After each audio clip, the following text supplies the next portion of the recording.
Has this happened to you? You go into the kitchen, you open up the pantry, you're looking around to find something to eat. You find something, you start eating, and halfway through, you're like, I really wasn't even hungry. I mean, we've all experienced this. This is not news. I think we all experience this from time to time. And today, I want to talk about something that we talk a lot about. I hear a lot of women talking about this. Oftentimes, I'll ask, what is your struggle? And this is a big one, emotional eating. But today, I want to talk about emotional eating from a different perspective that perhaps you may not have thought about. And my hope is that by the end of this episode, you'll become more curious about your own patterns when it comes to eating when you're feeling frustrated or emotional. So let's get into it. Hey girl, welcome back to another episode of Rock That Fitness with Anna Rockstar and you. It's just me and you again today. Super pumped and excited to be here with you today. Thanks for tuning in again. Today, I'm going to be talking about emotional eating. I think I've touched on this in an episode before where I did like the difference between physical hunger and emotional hunger or something like that. But today I'm going to kind of take this from a different perspective.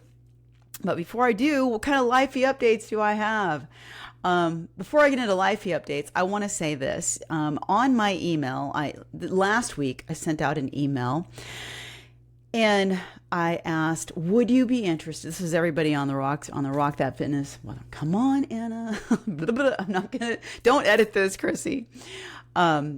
On my Rockstar Fit Chick weekly email that I sent out, I asked the question because so many of the women that I work with and have worked with over the years have struggled with staying consistent. Being consistent is like one of the number one struggles that I hear women say they have. And so I asked this question in the email last week to my list, and I said, if I put together like a 21-day reset, something that you could do like 10 minutes a day to help you become the woman who follows through with her commitments and stays consistent, to help you with that. Would you be interested in that? This would be something completely new, something different. Totally have never done this before. And I got so many of you, if you're on my Rockstar Fit Chick Weekly, answered back, yes. I got so many yeses. That really made me so excited. Just kind of gives me like the green light, like, yes, your people want this, Anna. I'm going to get out of my way and do this. So I hope by the time this drops on Monday, this episode, that there is a link to get on a wait list for something that's coming. So I hope there is. I'm like, today's Thursday. I'm putting this podcast episode together tomorrow. Planning to go out of town for the weekend with Country Boy. We're going to go bike riding somewhere. I don't even remember what we're doing, but we're going bike riding this weekend.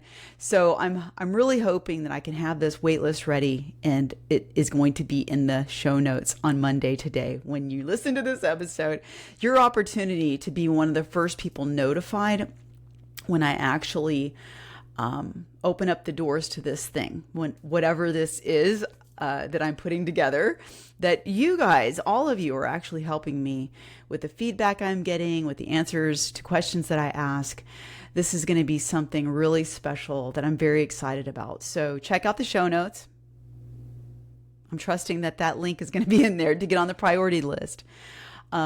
Pretty sure I'm going to have a set number of people when I actually open up whatever this program is. There is going to be only a certain number of people. So you want to be on that wait list. I don't call it a wait list. It's a priority list. You will have priority. You will know. You'll be the first to know when this new thing comes out. And right now I'm looking at a name. So I'm going to go ahead and say it. I'm doing this messy. I'm going to call this the 21-day Rockstar Rewired Reset. I am so excited for this because I don't know what it's going to be, but you know me, I love a great challenge. I know it's going to be something amazing, and I'm really looking forward to the impact that this is going to have for so many of you. So get on the priority list. Okay. Lifey life updates. Today, it's Thursday. We're having a rainy day. And here's an update. My baby Daisy. I don't want to say her name too loud because she's napping right there behind me in her crib, her little doggy crib. We learned today that she doesn't like the rain. She is, I'm saying, virtually totally potty trained now. But today she went out the doggy door to the garage, but she did not go out the doggy door to the side yard. She had a little potty accident in the garage because she didn't want to go out in the rain. So there's that. That's going to be something else to deal with. So it's been quite the day dealing with that.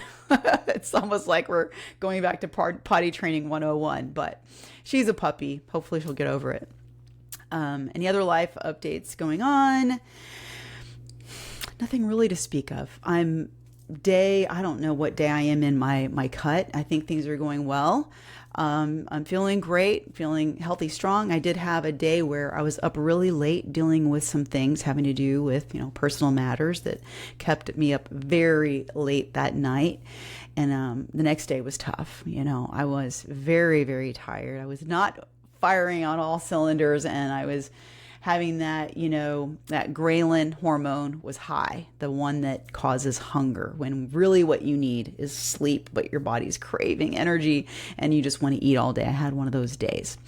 But I think I'm past it. Feeling great, feeling really good in this little cut. Not seeing a whole lot of, changes. I don't expect to see a whole lot of changes. It's only been, I think, 2 weeks now. So we just keep on going, see how things go. All right, let's get into this episode. As I said, I'm going to talk about this. Think about this for yourself. What is emotional? What is emotional eating? Like, really, what is it? And I've got several points that I'm going to go over. I'm going to talk about, why we, what are we talking about? What is it? What is emotional eating? Why we reach for food? Why food feels so good? Emotional eating, in an information state, to our mind, information to our brain. I'm going to talk about why so many of us women over 40 experience this emotional eating. And I'm going to touch on stress and cortisol and cravings a little bit as well. And I will touch on physical hunger versus emotional hunger. And what else? I think that's it. And then maybe just some things to think about for yourself as you move on. This is not going to be a long episode. Just going to get right into it. Emotional eating. So when we hear the words emotional eating, most of us probably think about someone eating because they're sad. Like, you probably have this visual of someone sitting on the sofa watching Netflix, eating out of like a gallon of ice cream or something like that. And probably think about, that this is because their emotions are so big. And what kind of emotions are we talking about? We're talking about a lot of low vibration emotions, negative emotions like stress, overwhelm, anxiety, frustration, anger, loneliness, boredom, mental exhaustion can be an emotional feeling. Besides that, I should say this as a side note, even high vibrating emotions can create, emotional eating, because we're excited, and that excitement can also cause us to have emotional eating as well. So let's not leave that out. But what I was talking about is that's usually what we think about when we think about emotional eating is the sad stuff, right? But emotional eating it's simply just eating to change the way that we feel. Instead of eating because our body is asking us to fuel it because we need, energy for our physical being, it's something that we want to change, is how we're feeling. So sometimes we don't even recognize what we're feeling. We just know that we want something, and food is easy, and food is available, and it tastes so good. And so for a little while, it does help us to feel better. Like, we're not going to deny that because that's what it does.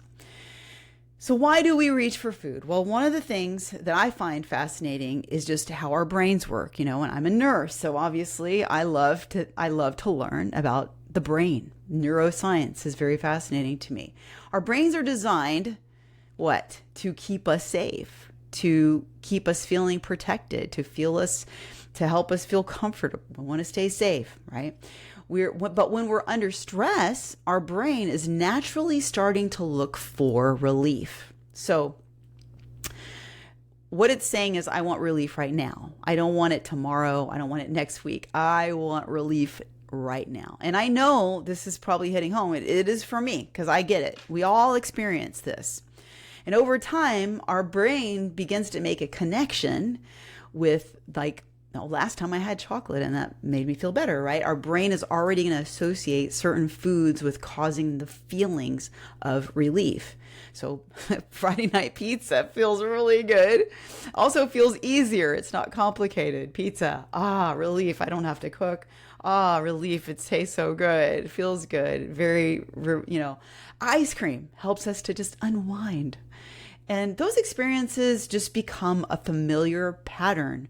Our brain is making that connection. All those neurons are connecting. So before we even realize it, food has become one of the ways that we cope with stress and difficult emotions. And I also just want to say, it's not something that we're thinking like, that's wrong, it's bad. It just is what it is, because that is how our brain operates. And as we become more aware of it and more familiar with what's happening, we can remove judgment. We don't have to judge it like it's something wrong and bad, right? It's just our brain doing its job to keep us safe and feeling good and comfortable. So that's why it feels so good. Food can really make us feel better for a while, and eating food that we enjoy, it activates our brain's reward system. And I know a lot of this is something you probably already know, but it's just a good reminder. Even I need this reminder. So what it's doing when I say it's the brain's reward system, you've heard the dopamine, need a dopamine hit. That is a hormone in our brain. And so that dopamine is released, and it gives us that temporary sense of pleasure and comfort. So we feel automatically calmer, right? And it feels like all of a sudden the overwhelm feels less, and we feel like we've escaped the stress, at least for a few moments. And then life is still waiting for us when we get finished eating. It's still there. So emotional eating it's information. I've started looking at emotional eating, I've been looking at emotional eating in a different way. So instead of seeing emotional eating as failure, we look at it as it's information. What is my mind and my body asking me to pay attention to? So speaking of the brain, right? Our brain, the pyramidal part of our brain, is so much more. And, it's that monkey mind. It's primitive, and it's taking up 95 to 98% of our brain. It's the other 2 to 5%, it's usually about 2%, that's aware and conscious. So that you can just think about that when I'm talking about what is my mind and my body asking me to pay attention to. Because our brain is just, like I said, it's just hardwired to protect us. That's what it does. So it's just doing its job. So I even noticed this in myself. Like there's a project I'm working on right now. When I get deep into something that I have a deadline on, and it's going to take me many hours to stay very focused, I feel I want to eat. In fact, today I noticed I had 2 Werthers. See this? I didn't need that. I wasn't hungry, but I know that I had these. I know I had these because it gave me a sense of comfort. That's not right or wrong. I just know that that's the information. It's like, why do I want that? Oh, I'm feeling irritable. Like, oh, I got to get this project done. And that's why. I can resist it and not do it, but it's okay. It's not like I do this all the time, but it's just being aware. The whole point I'm trying to make is that I also experience this. When it gets out of control is when I'm a little concerned. But having, emotional eating from time to time, that's one thing. And I'm not talking about binging on a regular basis. I'm not talking about an eating disorder today. I'm simply talking about just how our body is saying something. So I have to stop and ask myself, what am I feeling right now? And sometimes it's anxiety, and not anxiety in the sense like, oh, I'm scared something's going to happen. It's more like I have a deadline and I want to hit that deadline. What if I don't hit that deadline? I don't even I'm not conscious of it. It's just a subconscious thing that's happening. Those emotions are happening in my body and I am feeling it, and I'm feeling mentally exhausted because I've been putting the work in. And so when we have been spending the day, all day taking care of tasks and deadlines and everybody else, then naturally we're going to have this rise in these emotions that cause us to have emotional eating. So those questions to ask ourselves: how am I feeling right now? And have I been carrying a lot of stress? Have I been mentally exhausted? Sometimes these questions can tell us far more than another food rule ever could, right? Because I know a lot of people go off of food rules. I'm not going to get into food rules, but I'm just saying that it's wiser for us to ask these questions. What is causing me to want to eat something right now? What emotion am I feeling, and what's causing it? And so this leads me into my next part of this: why so many women over 40 experience emotional eating. And this is especially true for so many women after the age of 40. We do have a lot of responsibilities. There's no denying that. We we have a lot of responsibilities. Usually we have, teenagers at home, or college students, we have caretakers, or taking care of family, or taking care of aging parents, or any number of things. Even like dealing with a parent who has died and dealing with an estate. I'm under a lot of stress from that right now too. And I am aware of those emotions. And so I know that I could easily fall into that emotional eating right now in my own life. But we're over 40 and we even have a lot of responsibilities with our jobs, our positions, or maybe we're running a business, or we are, a manager, we're higher. We have a lot of responsibilities. Whatever your job is, that's causing a lot of stress too, which can create the emotional eating. Or marriage, marital relationships, marital problems. Problems with kids or teenagers. Oh my goodness, I'm not going to get into that. Finances, and then dealing with hormones and hormonal changes. This is a lot. There's a lot of extra stresses, I believe, in our lives after the age of 40. We didn't think about this when we were young. We were going to be in our 40s dealing with all of this stress. But by the end of the day, our mental energy is gone. And so we have what's called decision fatigue. And it sets in, and we don't have even the coping anymore. We have put so much energy out there, and the stress is so much that now it's just like, what's in the pantry? I'm just going to eat the first thing, and we're not going to have the coping, right? The mental strength to deal with it. And so we end up in mental exhaustion and emotional eating. So let's talk a little bit about the stress and cortisol and cravings. Let's talk about cortisol for just a minute. Cortisol is our body's primary stress hormone. I know that you have probably been bombarded about cortisol causing fat gain and all this and all these messages on social media, because I know I hear it all the time. But cortisol is not bad. We need cortisol, a certain level of cortisol. We don't need an overload of cortisol, but we do need cortisol because cortisol helps us wake up in the morning. Cortisol gives us alertness, awareness, and it helps regulate our sugar, our blood sugar, and it helps us just to respond, right, to everyday stress. But cortisol, like I said, it's not bad. It's not the enemy. The challenge is when we're living in so much stress that we have chronic stress. And then we've got stress weeks and months on end. I'm feeling it myself, and we have to find ways to manage that. So research has shown even that people with stronger cortisol responses to stress often eat more afterward and are more likely to choose sweet and high fat comfort foods. And one study, and these studies that I'm talking about, I pulled up, they were on PubMed. So I'm just, I'm not getting into the details of this, just kind of letting you know there are studies that show this. And I found that women with higher cortisol responses are, after a stressful task, they consume more calories and they prefer sweeter foods, right? Highly palatable foods. And why is that? Well, because that's going to help us have that temporary relief, give us that dopamine hit in our brain.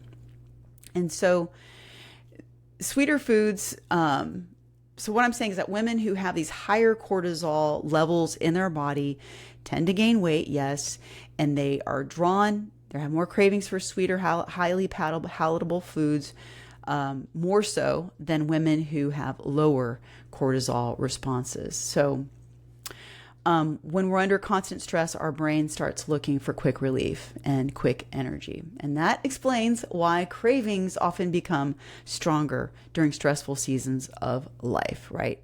Which just reminded me, so I just remember, I do have an episode. I'm trying to remember what it is. I don't know. Hopefully, what was that? I know there's an episode I have talked about this and how to handle that. I can't remember what it is. I know there is one though. But there are ways to manage it, right? Like just throwing this out there. Morning mindful meditation in the morning, meditation anytime in the day can help us to calm the nervous system and help us respond better and not have higher cortisol responses. And not have as, much in the way of emotional eating. So a mindful practice in the morning, exercise, even eating healthier and making sure that we're hydrated. These kind of things are going to help us. So let's talk about that. We're talking about food, physical hunger, and emotional hunger. There's a difference. And physical hunger usually will build slowly and gradually over time. And just about any food will sound good when you're physically hungry. And then after you eat that food, you feel satisfied. But emotional hunger feels different. It's like it suddenly shows up. You're not hungry. You have been fed, but it wants a specific comfort food. And so you'll eat it. And even after you eat it, you still sometimes don't feel satisfied, or you keep on looking for the next thing to satisfy that craving. Your brain seeking that relief because it is stressed. It's experiencing that discomfort and wants to be comforted.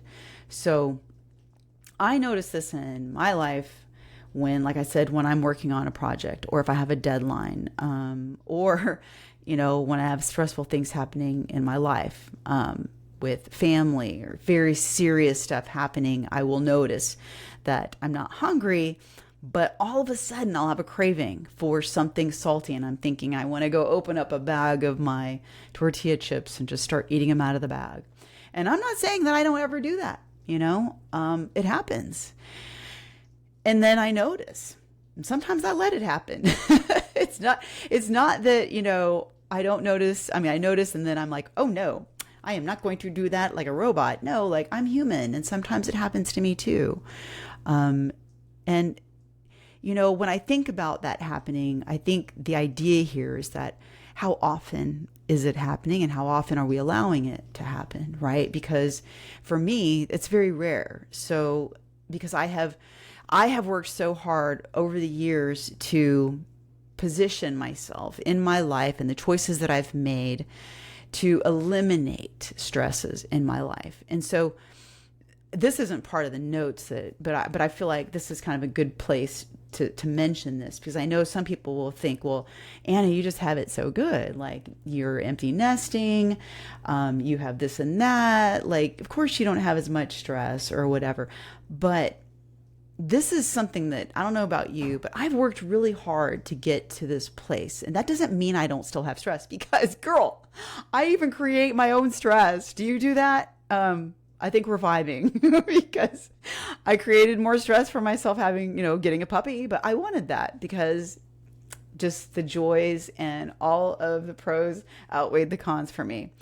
I have stress or I have challenges and things that I'm doing because, I'm running a business with Rock That Fitness, and I have deadlines and I have things that I need to do, and I have people that I work with, and I've got social media stuff to do. There's so many things going on in the background, a lot. I've created that for myself, but I haven't created or engaged in things that drain my energy.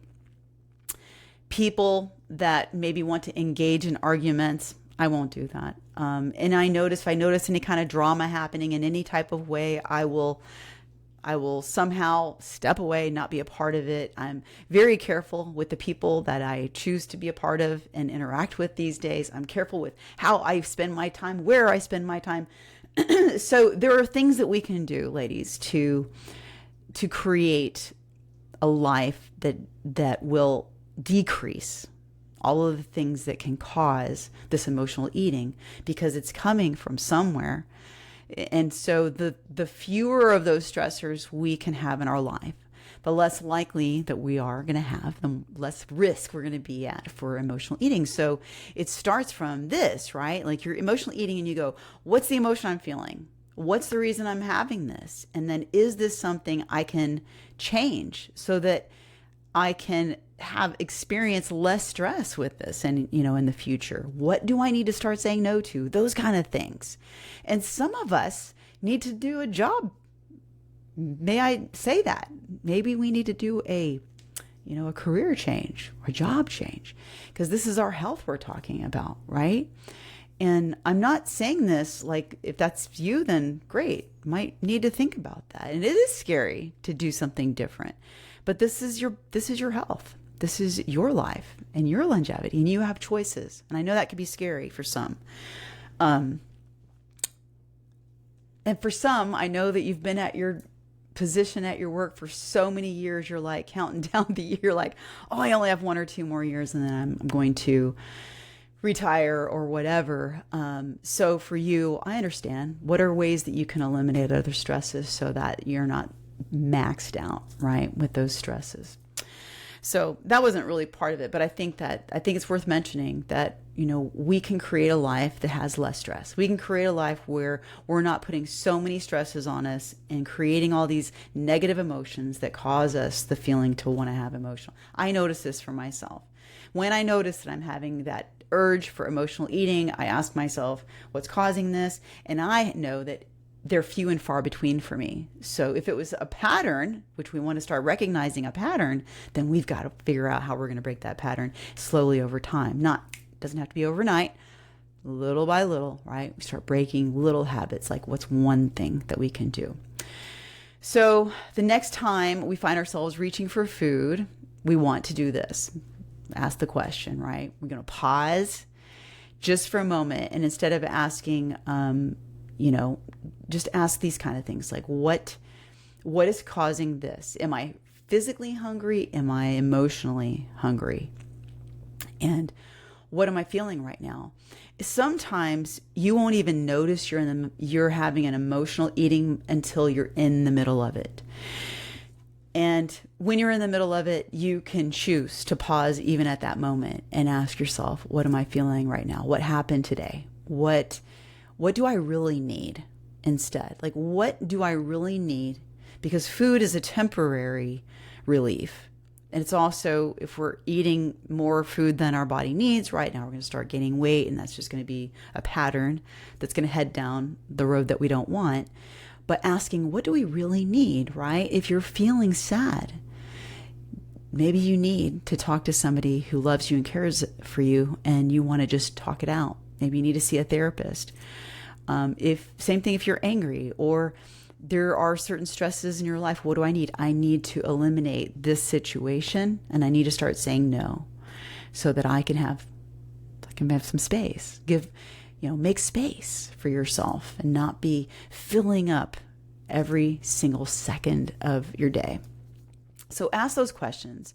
What am I feeling? What are the emotions I'm feeling? Some people struggle with emotions and knowing and actually being able to pinpoint what the emotion is. So if that's you, look this up, Google it. I think it's called the wheel of emotions, color wheel of emotions, or something like that.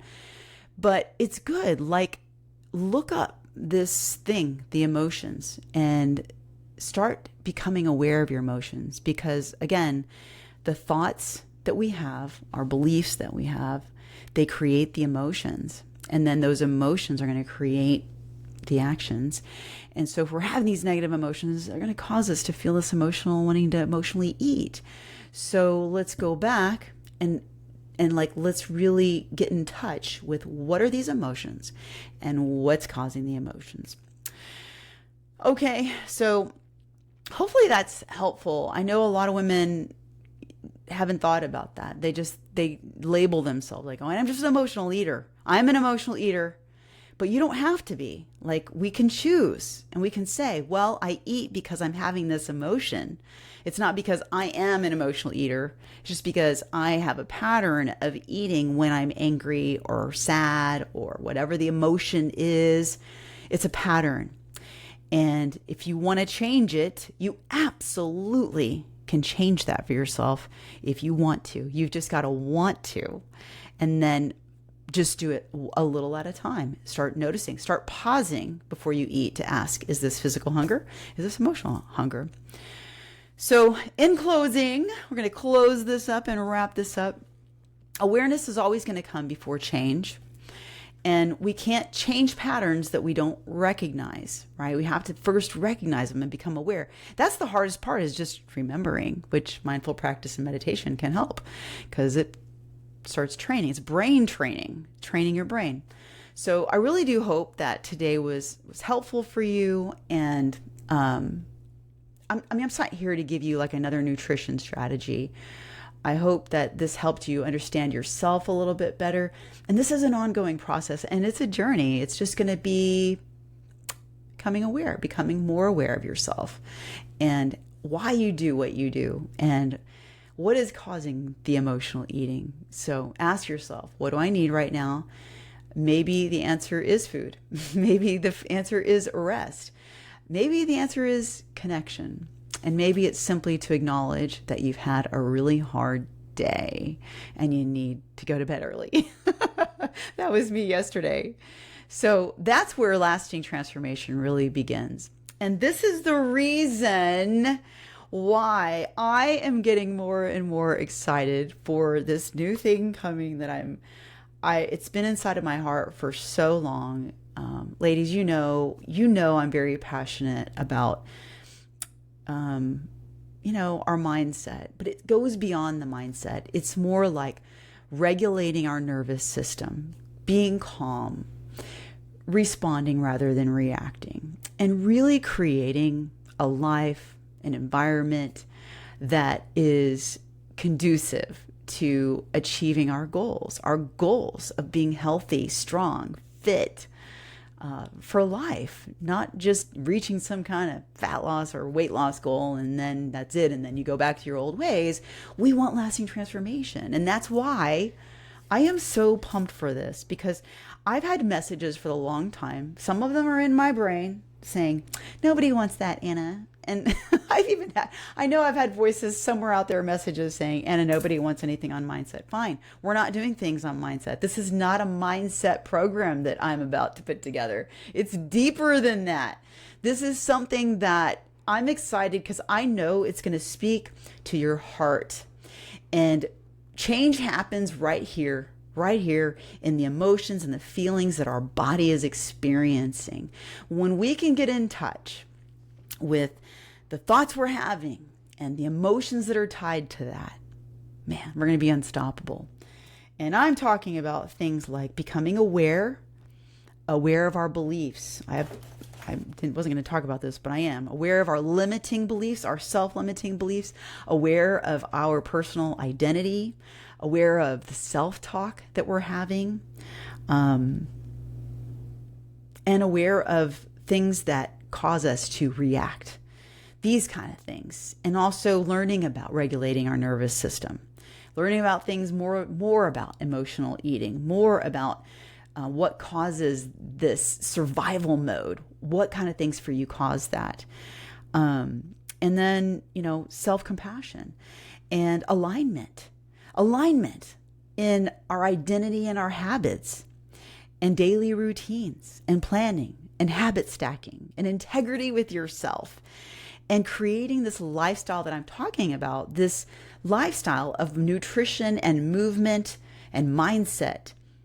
And in a way that is sustainable. These are just like I even have, it's handwritten. Look at me, old school this morning, writing all this stuff out. Because I am in the midst of creating this 21-day experience, and I'm super excited for it. So I'm going to trust that link is going to be in the show notes for you to get on the priority list. So you'll be the first to know when I open the doors to this new thing, this new experience that I'm super excited, and I can't wait to do it. Can't wait to see the impact it's going to have and where it's going to go, what's going to happen. This is totally new. It's a beta. It's a beta thing. It's an experiment. Okay. So come be a part of this experiment with me. That's all I got for you today, girl. I really do hope that today maybe just reminded you, helped you to, just move forward in your day. And this week, reminding yourself that it's okay to have your emotions. It's even okay at times to go ahead and feed them, right? We're human. But just having the knowledge and understanding is going to give you the power to choose whether you want to emotionally eat or not. But realize that you are not an emotional eater. That's not who you are. It's just a behavior that you can change if you want to. All right, girl, I love you so much. Remember, self-care, self-love all day, every day, in every way. Do I have your word? Good. Rock on.